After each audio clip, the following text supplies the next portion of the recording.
You're listening to Across the Pondcast.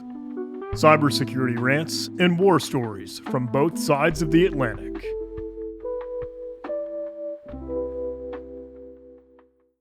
Hello and welcome to Across the Pondcast, a show where we talk and occasionally rant about cybersecurity topics with perspectives from both sides of the Atlantic. I am Tib3rius. I'm joined, as always, by my wonderful co-host, Mr. Andy Swift. Andy, how are you doing? I am fine, thank you. How are you doing? Can't complain. So today's episode we've titled Testing Disasters. They happen to us all at some point, and the longer your career, the more disasters you'll have. Newsflash, humans make mistakes. Anyway, this is like episode 4 of the podcast, whatever we're calling it. So we're still experimenting with our formats. Instead of one long story, this is kind of like a bunch of mini stories. Just a long-ish list of mistakes we've both made or we've seen others make. No names, of course, and no judgment. Everybody does this, right? This is the point in your career. And these are stuff we've seen in our career as pen testers. Maybe there'll be some lessons you can learn from them too. Okay, so we're going to start off with me. Possibly the most embarrassing thing I've done on a pen test, I think. And I believe you were there for it as well. You have the show notes as well. Were you here for this one? I was here for this one. I've watched all your mistakes over the years. Don't you worry. You haven't watched all of them, all right? So like we worked together for 4 years and then I left. You made enough of that time. As did we all. We were both juniors within those 4 years, really, weren't we? Well, 4 years. We made it from juniors to check team leaders, I think, in that space of time. So well done us. But yeah, I mean, early junior days, we both made a lot of mistakes. You can't get by in this industry without. I'd be amazed if no one has made one mistake in their whole career. So yeah, this first one's on you. Honestly, speaking of that, I think we should pat ourselves on the back a little bit, because you said we made it from junior to check team leader in 4 years. I'm not sure if your memory might be failing you a little bit. We made it from junior to check team leader in like 2.5 years. Oh, yeah, no, okay, fair play. Yeah. Fair enough. I don't know if that's bad for the industry or not, or we're just amazing. I feel like it's probably the latter. I'm gonna go with amazing, yeah, because definitely nothing wrong with the industry. Never, certainly not certain industry qualifications. No, but no, it was good. I remember going to do his exams with you. It was a really cool time. We had to go to Wales, I think, didn't we, for one of them? Yeah, the tiger scheme. Yeah, that's gone now. Yeah, deleted itself. It's no longer a thing. I used to like that trip down to Wales. That was quite nice. But we're not here to talk about how good we are. We're here to talk about how bad we are. Oh. So we can't obviously mention any customer names. This was on site, but it was an internal web application. And by web application, so this is the thing with web application testing, especially internal stuff. It's usually bespoke. It's usually a bespoke application, which means you have your internal dev team. They've written all the code for it, and you're just testing that. This was not a bespoke web application. This was just literally WordPress.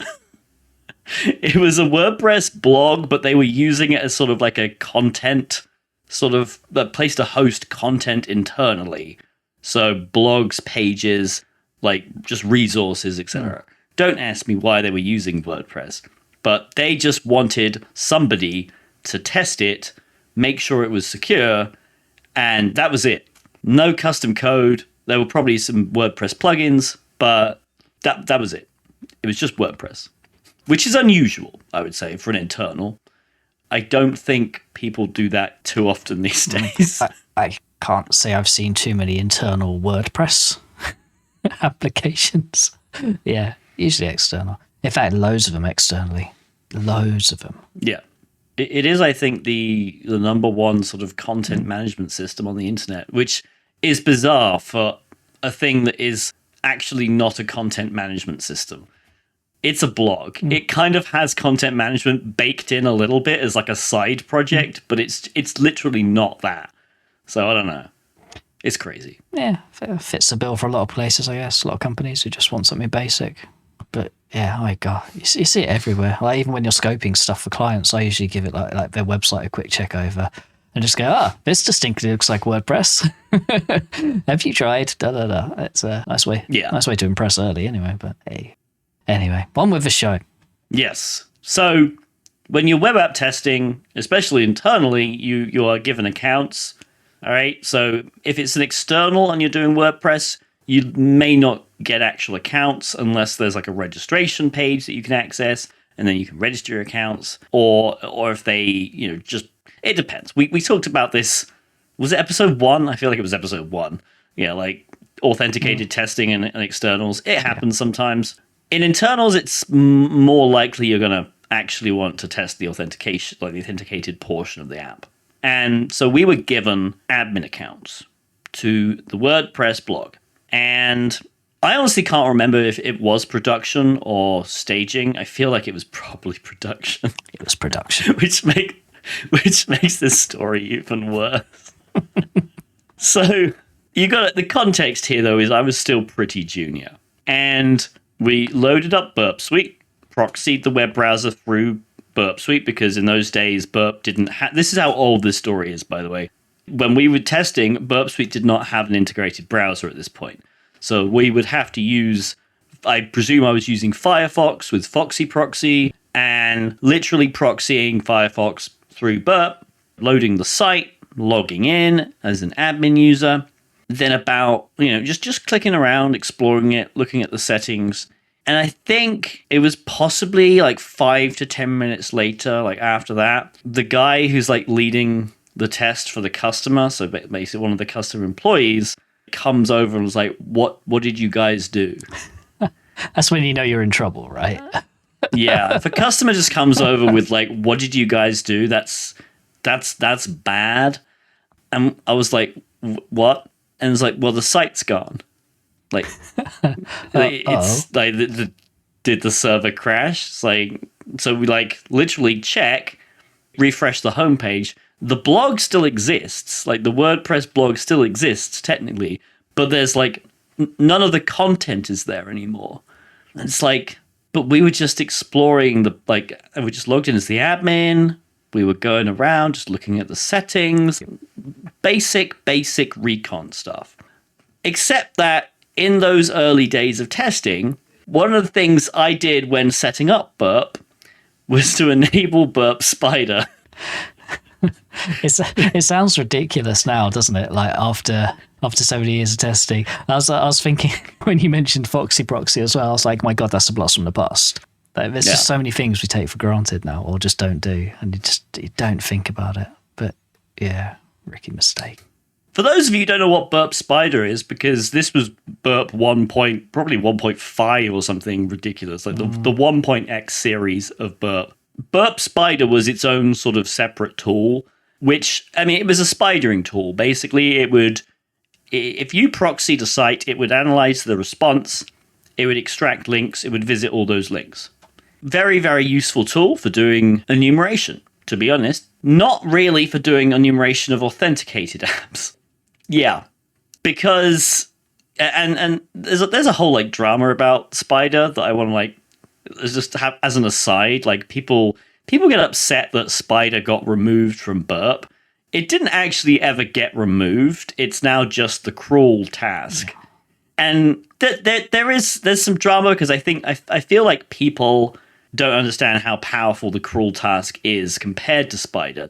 Definitely there are things that the crawl task can't really do with a lot of configuration that Spider just did naturally. Like I know a lot of bug bounty hunters love Spider because it will like it will just crawl everything. It will go like off site to just crawl as much stuff as possible. And bug bounty hunters love that because if you have like a wildcard domain, it'll just find everything, which is great. And you can technically do that with crawler, but it's a pain.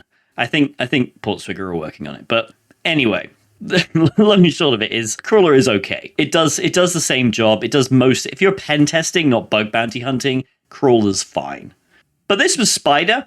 And what had happened, because we'd authenticated, or because I'm not going to bring Andy into this, because I had authenticated as an admin, and started browsing through Firefox, which is proxied through Burp, with the spider on, Burp was just literally looking through the responses, extracting links, and clicking everything, basically. It was visiting every single link.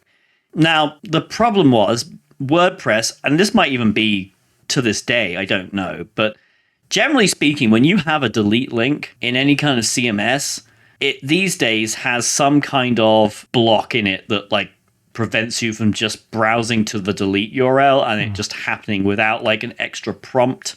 Like usually it's JavaScript based, but the point is that there should be some extra level of protection there. In WordPress, there just wasn't.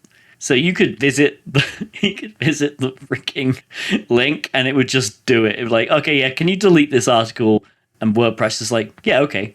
Okay. And it did that.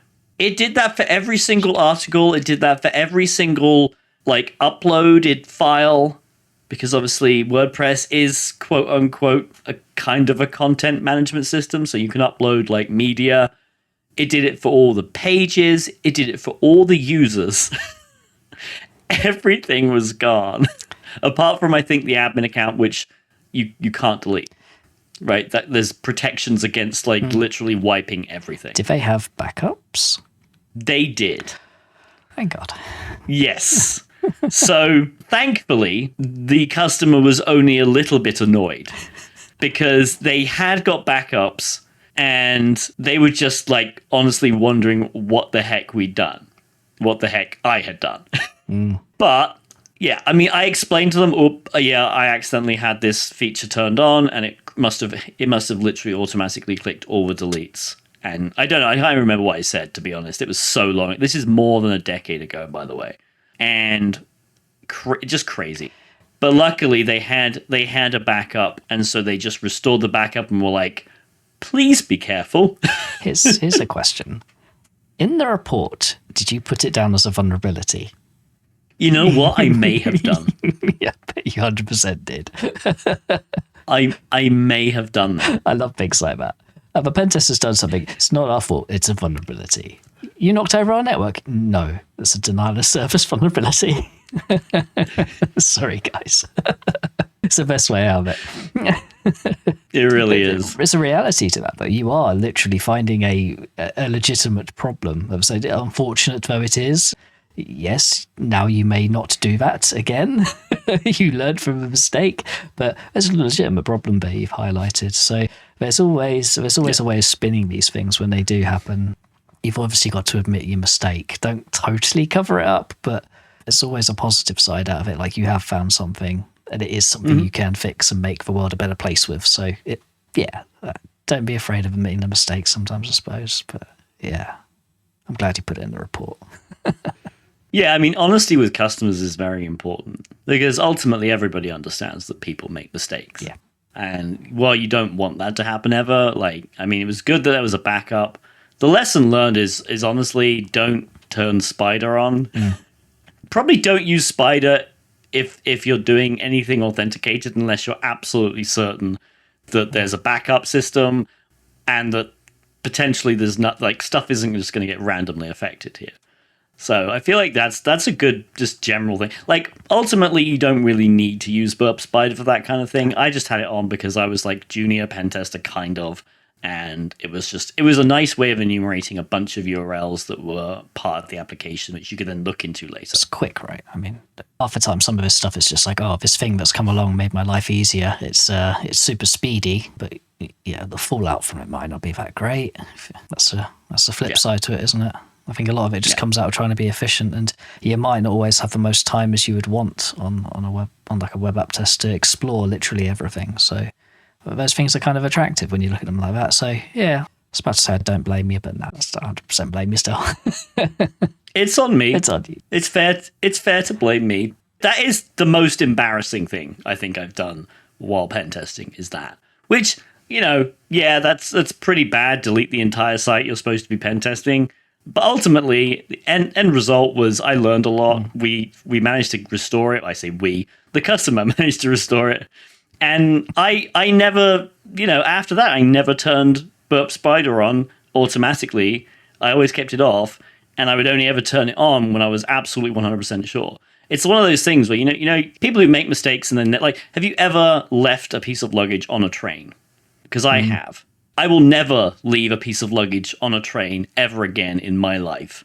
Because that one time, the panic I felt when I remembered, and it was like half an hour later, and the only reason I still got it back was the train hadn't left. It was one of those trains that lucky. It was kind of the end of the line, but it like had a schedule, but it was like 45 minutes later it would leave. So I remembered, and now it's seared into my brain. It's on planes. If I ever have hand luggage that I put in the storage compartment, right, up, like, above your head, it's just seared in my brain. That memory, that train memory, always comes up when we land.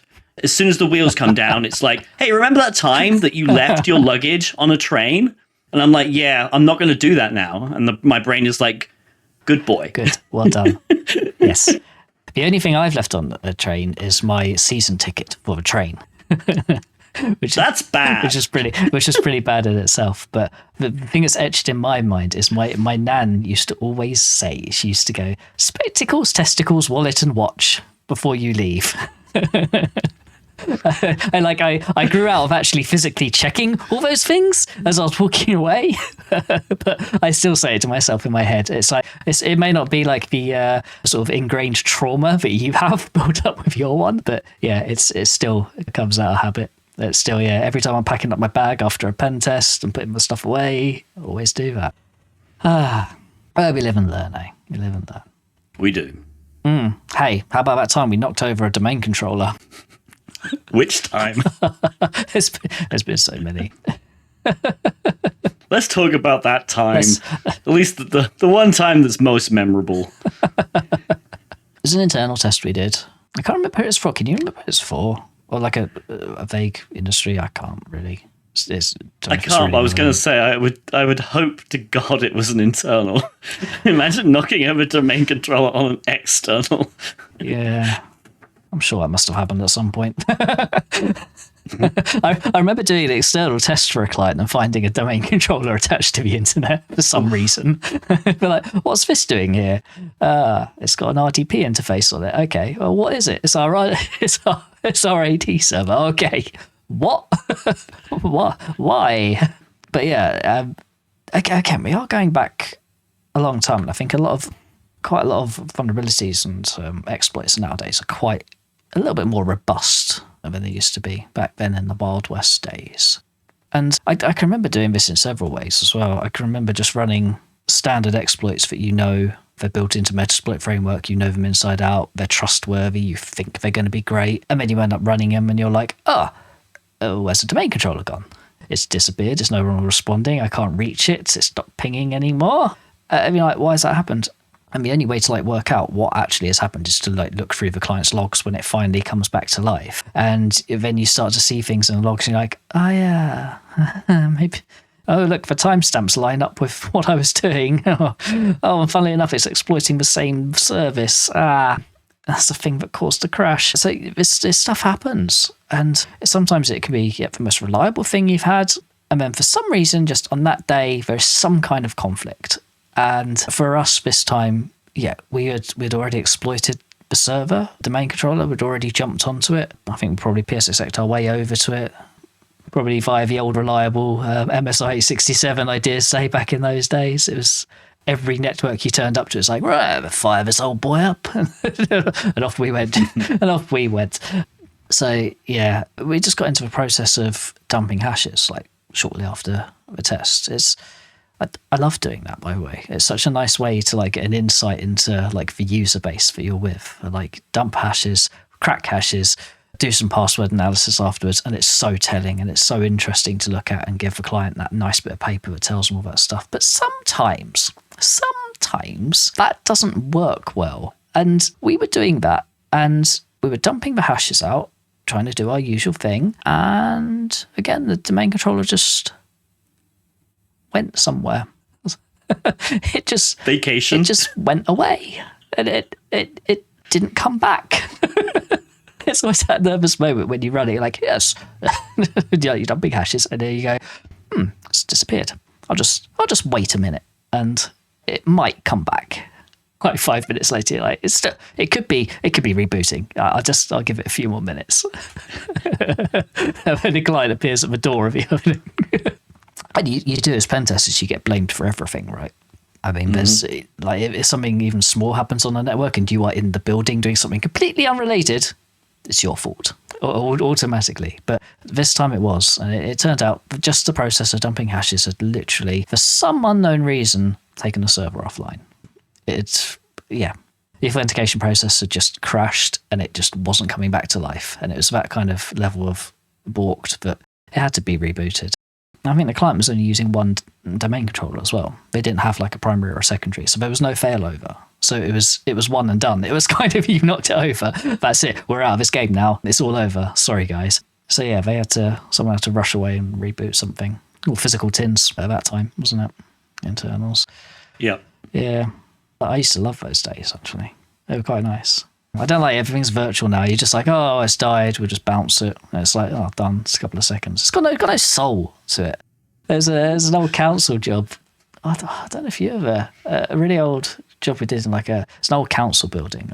No like intricate details, but they had a on-prem data center. Let's say data center. It's a room about the size of this room here, and it had like the most. Hang on. Do you mean server room? It was. Yeah, I probably should have led with that. Yeah, less of a data center, more of a. To be honest, I don't even know if I'll call it a server room. It's one of those you walk in and there's like the engineer's cup of coffee on the side and like things all over the floor, janitor's mop lying propped up against one of the racks.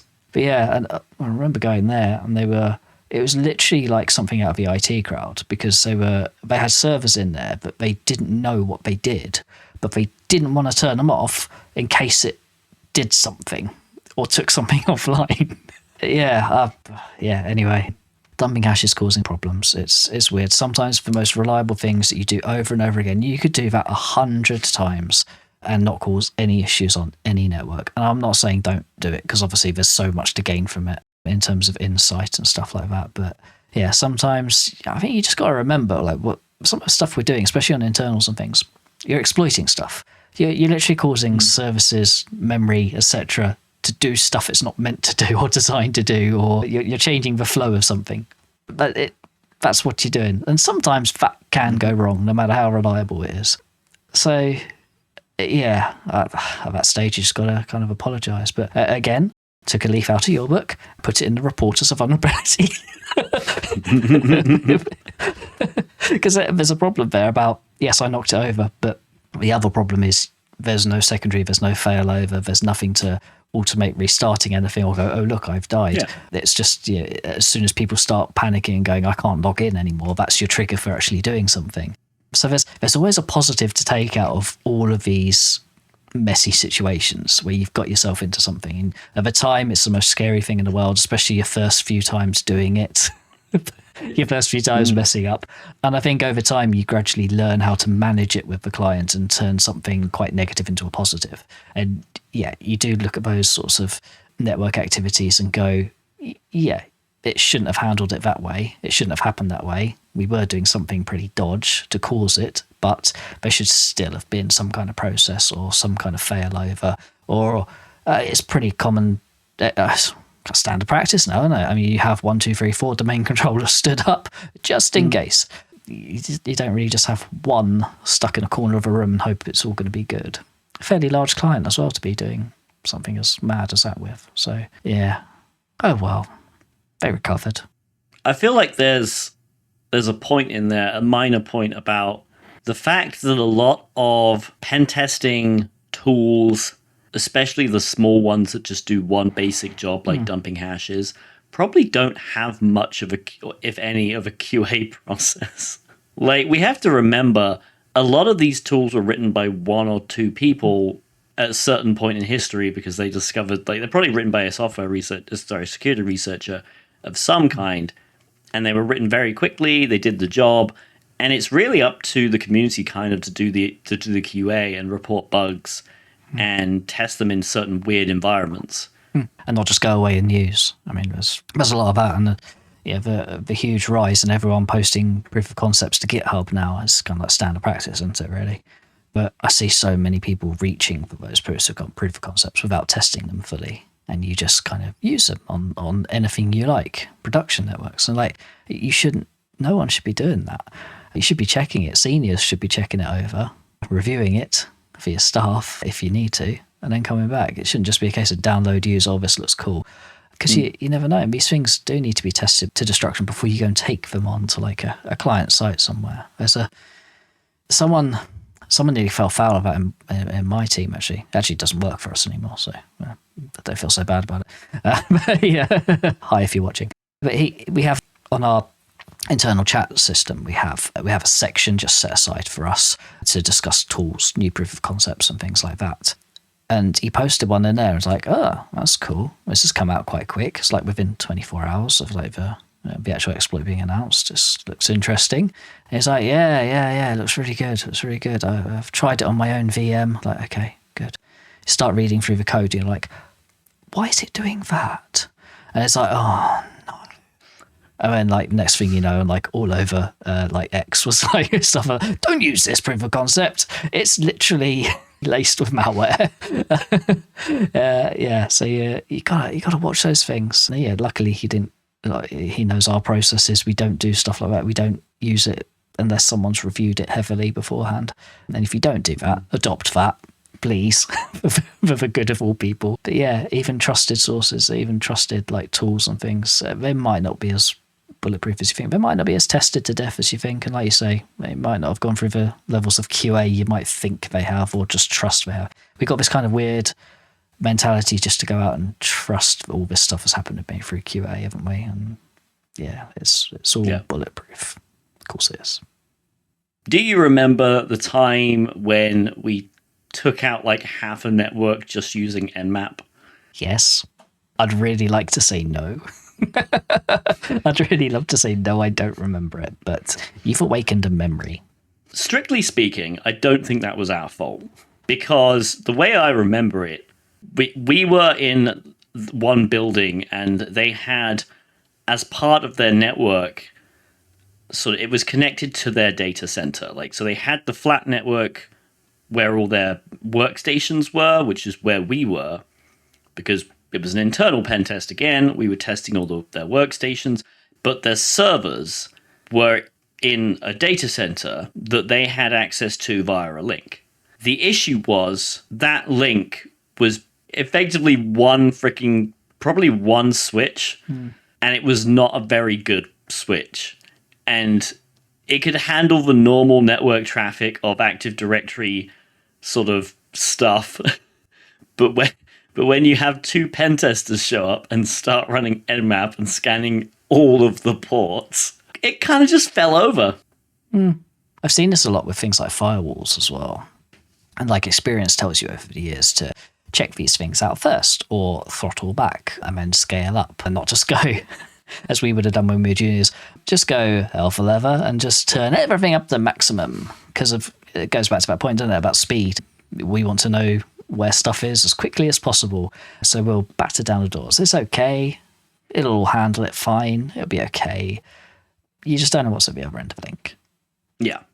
But, I mean, the thing is, Nmap does have that kind of throttling behavior. I think it was even, like, their link must have been running at almost max capacity already for their network, I feel. Because it was literally, you just start running Nmap, and like everything just started collapsing.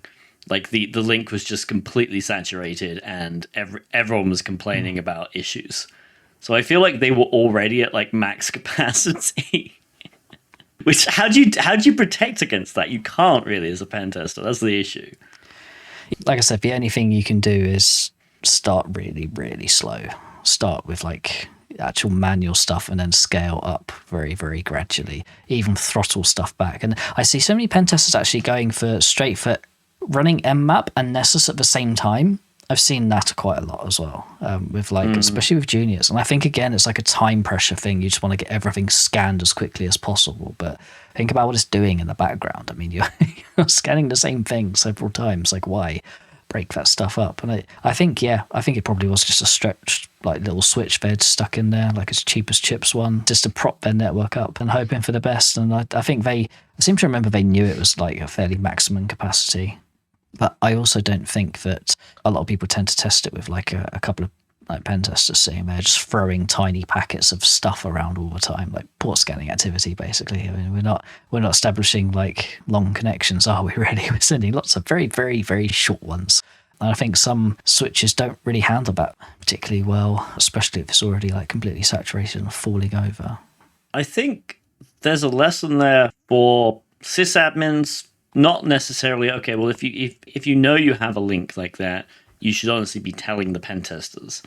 You should be maybe like saying, okay, well, this network range is what you should be scanning from here, right? From where we're going to sit you down. If you need to scan the data center, these like this subnet, then we can take you to the data center. Like we can like give you a dedicated link, or we can, literally. I'm pretty sure it was on the same complex as them as well, because I'm pretty sure that's how we tested it that day. Is we just walked over and plugged into it directly, and that was how we tested there.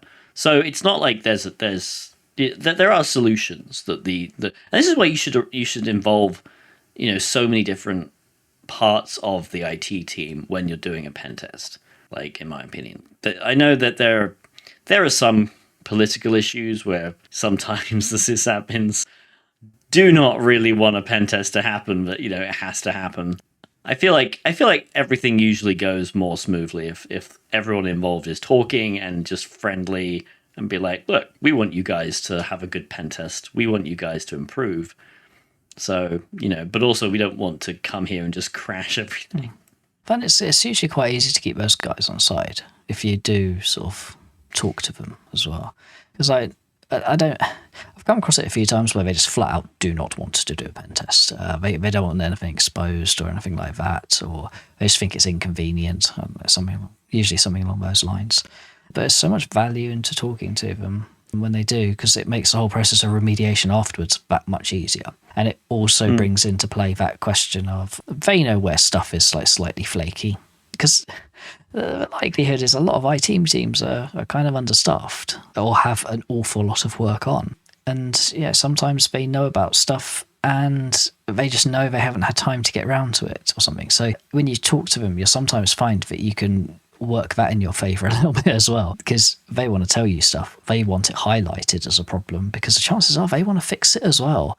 They just probably got or been told there's another priority they've got to crack on with. So you can kind of bend that a little bit to your advantage sometimes. I think that's all I have to say about Mmap. I was going to say Mmap is honestly a very good tool. It does have its own rate limiting in it, and that's why. And people who know me know I don't. I prefer using Mmap because of that reason. And like people complain, well, Mmap's slow. It's like it's supposed to be slow. You're not like people use Rust Scan a lot. And I don't like it because the point is, Rust Scan's okay for CTFs. Use Rust Scan for CTFs if you really want to. Don't take Rust Scan onto a pen test, please. The speed is not the point. If you're at the point where you're complaining that you have to use Rust Scan because Mmap's too slow, firstly, you're not using Mmap correctly. You need to look at all the options that Mmap has, but also consider the fact that Mmap was built for pen testing. It's supposed to be slow because you don't want to crash the network, which Rust Scan will absolutely do because it doesn't have that fine-grained control in it. And it's great if you want to quickly scan stuff, but like you would never take mass scan into an internal network and run mass scan. Like that's not its purpose. Mass scan is designed to scan the internet extremely quickly, but it's also very unreliable, right? If you run mass scan against port 80 and you run it every minute, you'll get wildly inaccurate results. And it's possible that there are that many changes going on port 80 and web servers coming up and going down. It's sure, but it's more likely that mass scans so quickly that they're just packets getting dropped somewhere. That's the thing. I think people need to realize. So obviously know your tooling is a good thing, and know that you need to be using tooling that honestly has this automated rate limiting built into it. No, your tooling is important. And the more you use it, you use your toolkits, you have your go-tos, your repeatables. You then know how long stuff's going to take. Once you've been doing it a few years, you know that a certain size of network will take you a certain period of time, roughly, which also improves things like scoping. So if you're finding the need to do stuff like that, yes, like you said, maybe you don't understand Mmap too well, you haven't read it about it too much. I mean, there's entire books written on just Mmap, right? I mean, there's a lot of configuration options. But, also it may be a scoping problem if you're feeling the need to reach for something like that and you're feeling that you just don't have the time to scan what you've been given properly and effectively. I say effectively. I've left out the word efficiently, you'll notice. Because, like you say, you do end up with some dodge results coming back. And that's not really what you want when you're trying to do a pen test. It's different tools for different purposes. One, it's called mass scan. You're searching a big mass of stuff to find usually something fairly specific. Mmap can be used for doing stuff like that, sure, but usually you're trying to, as a pen tester, find a number of different ways in or find a number of different vulnerabilities. It's not about telling the client at the end of the day about one vulnerability you found or one service that looks bad that you've tried to hammer for the last 8 hours. You got to give them a variety of stuff and know when to call it quits on a certain vulnerability you're investigating or something. There's an element of that at play as well. So I'll work this into another point about firewalls, if I may, at this period of time. Do I have your permission? You can go for it. Yeah. Thank you kindly, sir. So it's a similar sort of scenario. That's why I bring it up now, because the client had a firewall, which is it's one of these. I hate these sorts of ones where it has certain hard-coded limits on resources and connections and things like that, or sessions you can establish compared to the level of license you paid for. That stuff drives me mad because I hate there being pay barriers for good security. And the way this environment was set up, we ended up, we did manage to DOS the network for an entire day. And it took a while to work out exactly what it was because we'd done the usual Mmap scans, and then we made it slower and slower and slower and slower. And even the slowest settings, doing the most basic thing, scanning just a couple of ports, you'd still end up kind of knocking this firewall over. And even if you did top 100 or something like that on a slow settings, it would still cause problems. We're what is going on here? There's no way this level of traffic and the amount of packets we're sending is overwhelming whatever you have at the other end. But it turns out it was exhausting it because it was hitting physical limits. And then we ended up looking into it a little bit more. And the client was furious at us, by the way. I can recall maybe 2 clients that have been absolutely furious with what we've done in the past. One of them got so angry that they were like, "You need to phone me now." We're like, "Okay." So we phoned them up and it's like, "Well, I've got no trust in you anymore. I've got no faith in you." I'm like, "Okay." And then explained a bit about the issue. It's like, "To prove you know what you're doing, can you tell me what my phone number is?" We're like, "What? That's really weird." I'm like, well, if you're a hacker, you'd be able to look up what my phone number is." I'm like, okay. The most bizarre conversation I've ever had with a client, still to this day. The weirdest thing I've ever seen. And then this other person with this firewall was also pretty mad at us. Do you not know your tools? Do you not know how to scan stuff? And we're like, well, yes, we do, but it's very hard to you got to keep you cool in those sorts of situations and manage them properly.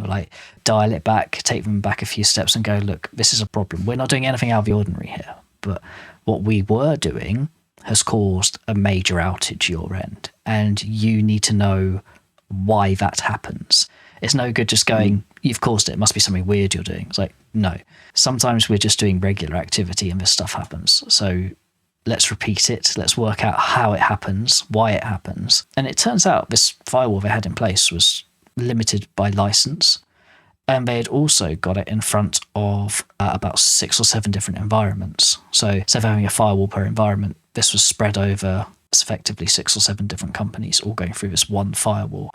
I think they were a web publisher or something like that. They tend to do that, stand up WordPress sites and things. Second time that's come up today. WordPress sites and things like that, and just call themselves web developers. So they had a lot of these behind the same firewall. And turns out slightest Mmap scanner, you can knock all of them off That's kind of why it's such a big issue, because like 7 of their clients went offline at the same time, just because of one Nmap scan. Crazy, right? That is insane. Yeah, that's insane. And it's weird that they got angry, because presumably this could just happen because they were getting attacked. Like, it's a good, isn't it a good thing that that your firewall can be taken offline by a simple Nmap scan? Yeah. I would have think that would have been, that's the takeaway. You got to go there. Like, oh my goodness, our firewall is so bad that instead of actually, well, I mean, it prevents traffic from getting through, sure, but it also prevents all traffic from getting through, because it can just be taken down by somebody with a tool you can download.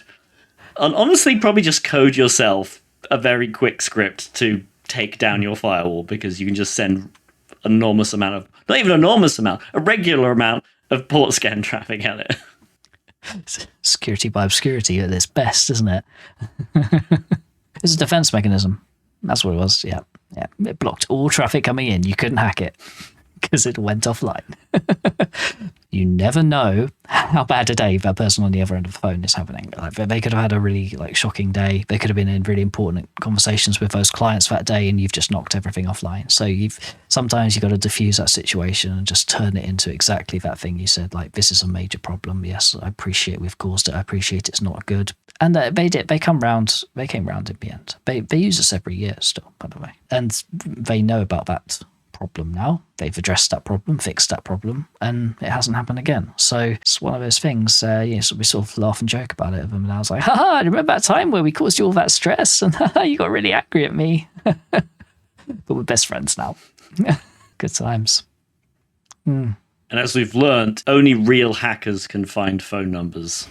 That is apparently, nobody else can find anyone's phone number. No. I did look down and recite the mobile number she had called me on. You're really testing me here, aren't you? I think that was in like the first month of me becoming a manager, I think. So it was like my first real test of like baptism of fire, right? Of how to handle mad people. They aren't clients anymore, I can say that. That's fair.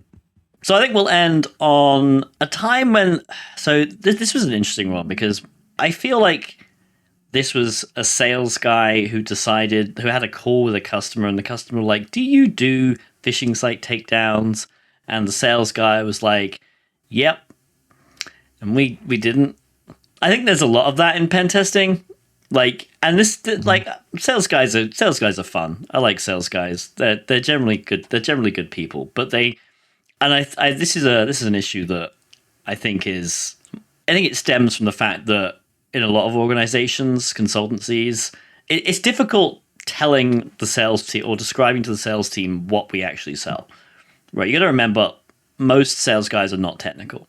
And honestly, sometimes it's a good thing, because sometimes the sales guy has said, yes, that we do something, and we haven't done it. But it's meant that we were able to start an entire service line from that conversation.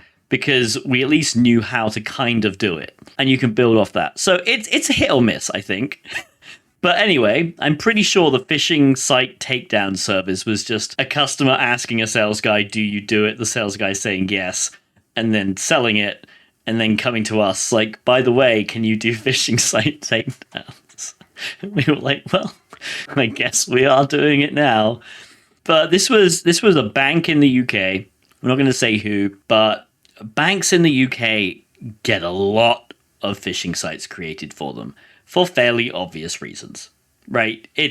They're financial institutions, so they handle money, and everybody has a bank account pretty much. And a lot of vulnerable people who are susceptible to phishing scams have bank accounts. So basically, the idea was we would have a phishing service. They would if they found a phishing site, they would email us, and we would take it down. And the way you take it down is, generally speaking, you just these are all hosted on domains. You contact the domain registrar, and you contact the hosting company. You can generally find that out from the IP address. This is back in the day before Cloudflare hid everything, but you could generally find out who the hosting company was, and you could contact them with an abuse, the abuse at whatever, and say, hey, this is a phishing site, please take it down. And most of the time that worked. most of the time, the sites were taken down within 24 hours. And then the service became more of, well, you're only taking these down because we find them, or one of our customers sends them in, and we report them to you, and you take them down. And so that service line became more of, okay, can you guys like proactively search for these? And that was fun, honestly, because we kind of had already an idea of what these phishing sites looked like, and we could sort of use Google and other search engines to find words and phrases that were used in these phishing sites a lot. And yeah, we actually found quite a few phishing sites that they were unaware of, and we would basically proactively take them down for them. And basically, the idea was before you take it down, you would send the email, but you would also send all the emails to the abuse email addresses for the domain registrar or the hosting company, and then you would ping the bank with an email and say, by the way, we've taken this down. And that worked. And then there was one time where we found a very weird looking site that had all the branding like phishing sites definitely did, and it had a really bizarre domain that made no sense like phishing sites generally do. And it just looked weird. Like, why does this site exist? And so we sent the emails to take it down. And then we sent an email to the bank and said, by the way, we found this new site. We sent an email to take it down. And about 10 minutes later, we get an email back, very panicked, basically with, stop! Capital letters. Yeah, like, that's one of ours. That's a service we have. It's weird, I know, but it's ours. And it turns out, yeah, it was a legitimate website, but it was so bizarrely named, and the website looked like it was a phishing site. It was weird. Like, the logo just looked off, and it was crazy. I don't know. Luckily, we sent emails, and we sorted it all out. Nothing was taken down. And as a result of that, the process changed to where we basically were like, well, you guys have asked us to be proactive. We can either email you before we take anything down, and you've got to confirm it, which is, kind of sucks for you. Or how about when you register a new domain, you tell us the domain, like, so we have a list. And that's the option they went with in the end. Because honestly, like, banks aren't registering domains every day. Like, that's the thing. So the idea was that became part of their process. And that's honestly a good process to have. If you are actively contracting for like anti-phishing services, that should be part of your process. Every time somebody in your org buys a domain for your organization, they should be able to register it with somebody, and then that gets sent to the phishing service, and then they don't do any takedowns on it. That's kind of a nice balance, I feel. But I feel that was a good learning opportunity, just because, yeah, it was weird, right? This was a new service that we were doing. We'd never really done it before, and so obviously there were going to be things that go wrong. And in this case, it was literally just like, okay, well, you've asked us to be proactive, so we're taking down these domains. And literally, like, this was like the 29th domain that we'd taken down at this point. Like, we've been doing a really good job. And, we had 28 hits. And this is the one sort of hit that was, oh no, actually we messed up a little bit. But yeah, I feel like that it's not just testing disaster necessarily, because nothing really actually happened to it, but it's still a lesson to be learned, I think, for everybody involved. I used to quite enjoy doing it. It's a very junior activity. Like, it was completely made up, and it's not really pen testing. It's more of a, I don't know, it's like I guess if you were to put it in a bucket these days, it's kind of more of a threat intel / SOCI kind of thing now, I guess. But at the time, it was just a kind of thought of its thing we can do. And then they called them, the sales team had a term for it. Do you know about this? I don't know if this was like slightly, because after you left, I think they did it so much, it became an actual term, an abbreviation. It's called a MUS. It's called a made-up service. A MUS, M-U-S. And they use it a lot. That gives you an idea that it was used that much. It actually became a thing. And I think it's very typical of the smaller kind of companies that we worked for, because we worked for quite a small company when it first started, right? And then like now, since it's been purchased by other companies, it's got bigger and bigger and bigger. It tends to be more cookie cutter stuff nowadays. So you know all the services you have, but back then it was small company. We'll sell anything we can, basically. Anything to bring money in. You guys can handle it, right? We had to go off and write something that would vaguely fit the description. But I used to quite like those because you had to talk to some interesting companies at the other end. There were some that were just so bizarre. It's like, this is clearly a Russian domain with like a Russian registrar, like a Russian company, and you're like phoning them up trying to like, no, they're not responding to that. We'll try and email them. It's like, no, I don't speak English. And secondly, they just don't want to talk to us because obvious reasons. So how do you communicate with them? So sometimes it just didn't work, but sometimes it was glorious, and you could actually sit there making notes on it because this fishing site is actually quite good. They've done this. This is genius. I'll steal this for my red teaming. It's quite good. Very educational. But yeah, this one was bizarre. I remember the branding was off as well. So it had like their logo on it, but like all the colours and themes were different, and it was distinctly like very different to the normal site. So we looked at it and we were like, yeah, this is terrible, terrible fishing. Terrible. Who would design a site like this? Awful. Turns out they would design a site like this. Same company that asked us to do a full web app pen test after making a CSS change to make a font bold. So yeah, it gives you a...